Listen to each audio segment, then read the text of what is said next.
1, 2, 3, come on.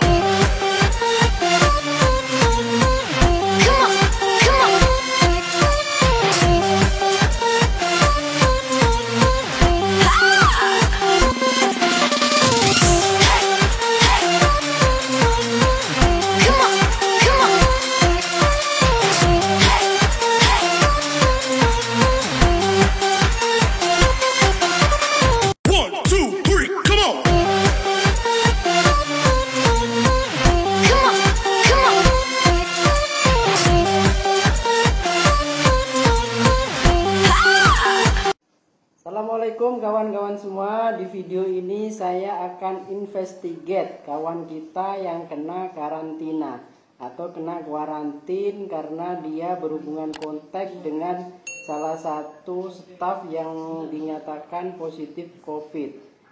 Dan kita akan investigate dia yang sedang di kuarantin.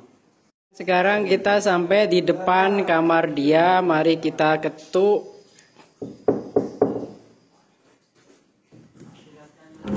Assalamualaikum.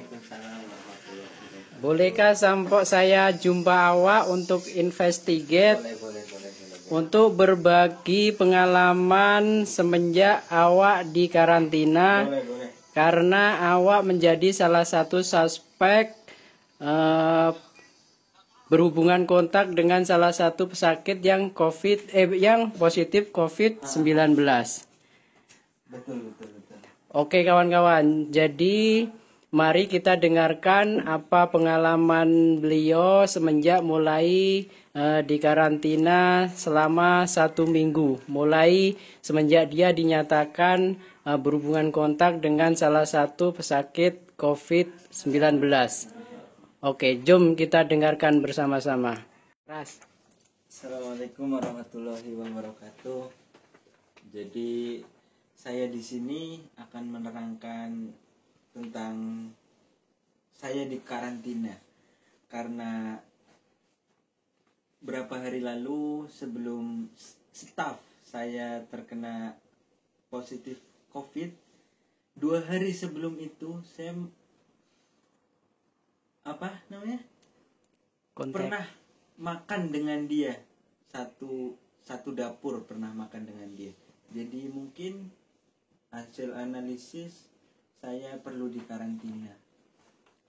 Dan ya maksudnya Anda siapa di? Apakah Anda dia yang pernah kontak dengan pesakit COVID?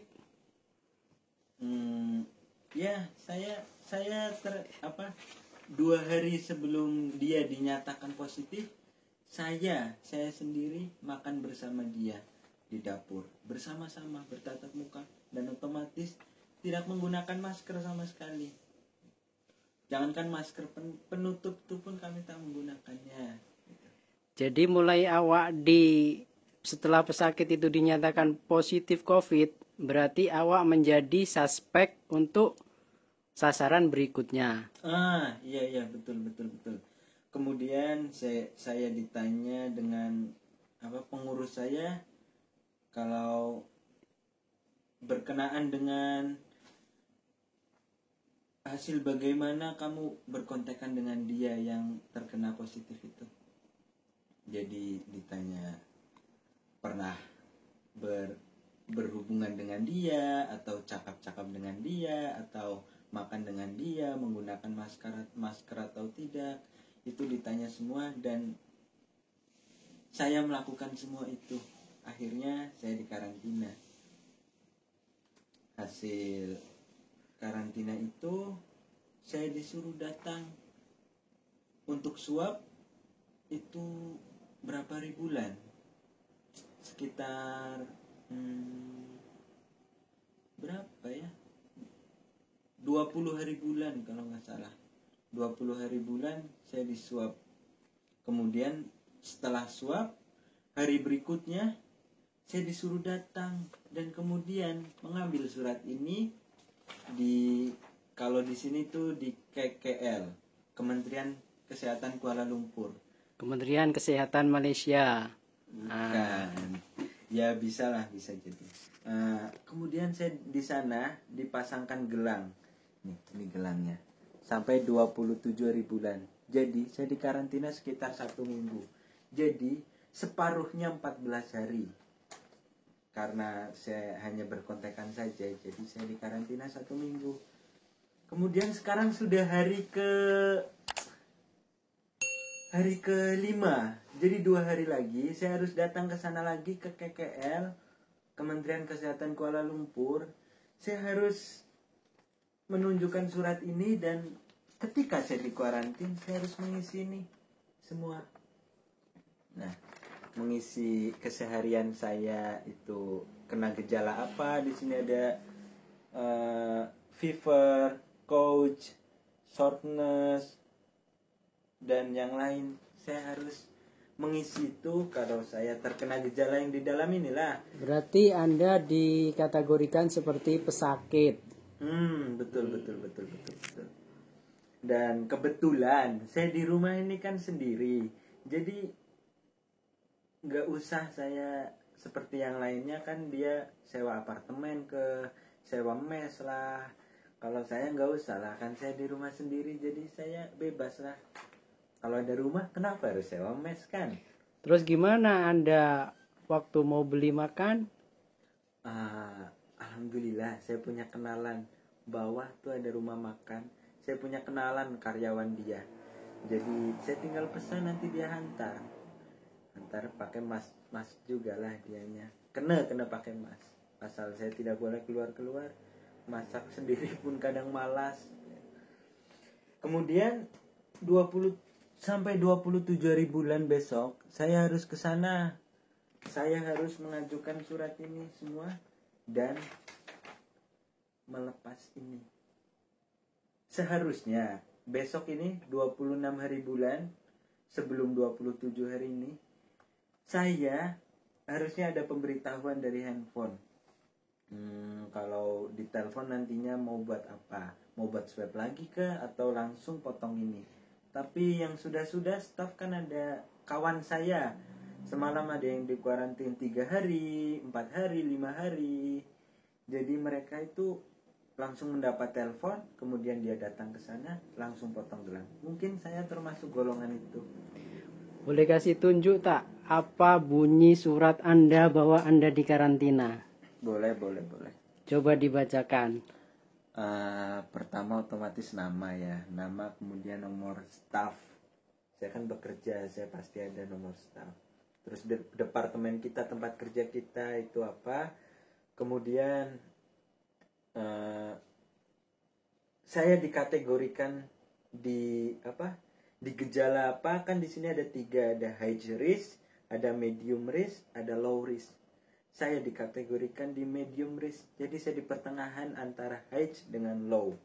Kemudian di sini pun ada keterangan, ada swab pertama, swab kedua, swab ketiga. Jadi saya baru swab pertama. Gimana hasilnya?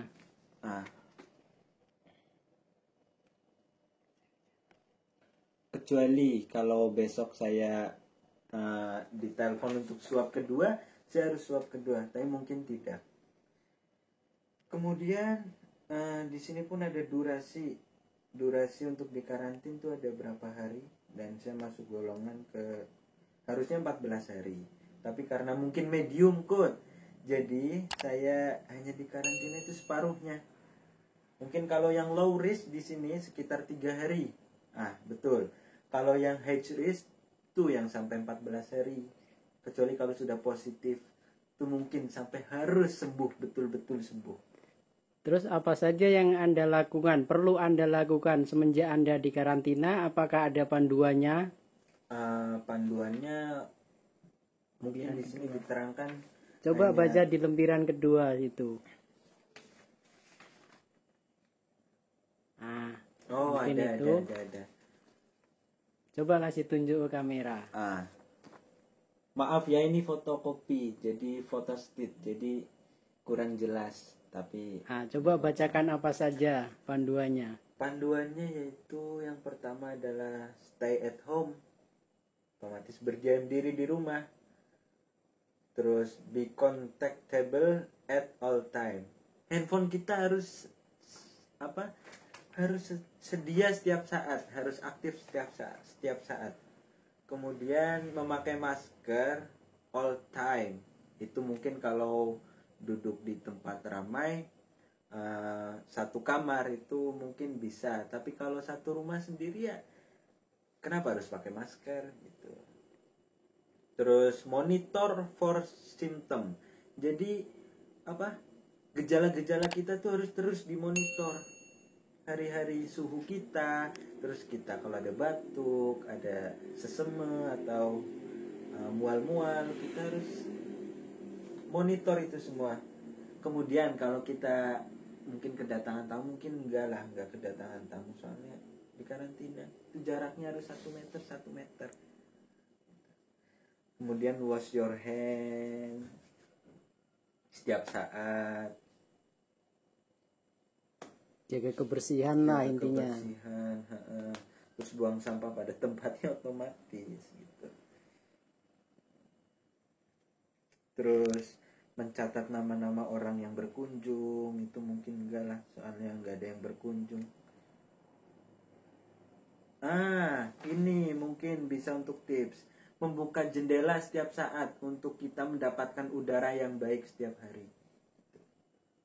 Soalnya kita kan selalu di dalam rumah, jadi kita kurangan cahaya, jadi kita harus buka windows, jendela.